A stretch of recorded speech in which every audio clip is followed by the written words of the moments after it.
বিশ্বের সবচেয়ে দামি গরু ভিয়াতিনা ১৯ বিক্রি হয় ৫৯ কোটি টাকায়।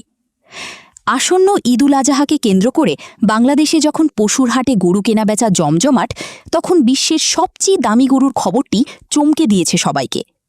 ব্রাজিলের একটি নিলামে ভিয়াতিনা ১৯ নামের নেলোর প্রজাতির একটি গরু ৪৮ লাখ মার্কিন ডলারে বিক্রি হয়েছে, যা বাংলাদেশি মুদ্রায় প্রায় ৫৯ কোটি টাকা।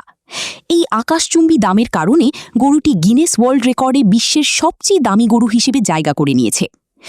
২০২৩ সালে ব্রাজিলের সাও পাউলো শহরের আরুন্দুতে গরুটির মালিকানা হস্তান্তরের নিলাম অনুষ্ঠিত হয়।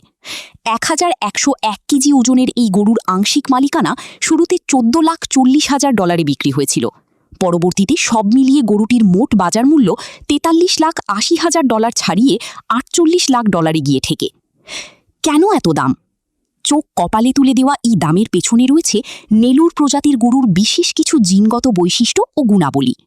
এই জাতের গরুগুলো সাধারণত তাদের উজ্জ্বল তুষার সাদা রং, বিশাল আকৃতি এবং অত্যন্ত শক্তিশালী শারীরিক কাঠামোর জন্য বিশ্বজুড়ে সমাদৃত।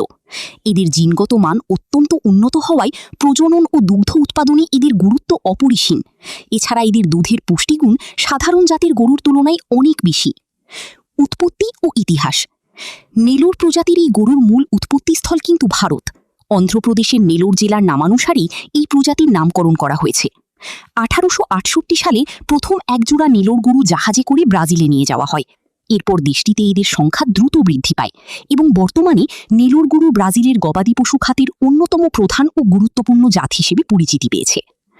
সাংস্কৃতিক ও অর্থনৈতিক প্রেক্ষাপটে বাংলাদেশের কুরবানির পশুর হাটে যখন লক্ষাধিক বা কয়েক লাখ টাকার গরুর দাপট, সেখানে বিশ্বের অন্য প্রান্তে প্রায় ৫৯ কোটি টাকায় একটি গরুর বিক্রি হওয়ার খবরটি প্রাণী সম্পদ উন্নয়নের ক্ষেত্রে এক অনন্য উদাহরণ হয়ে রইল।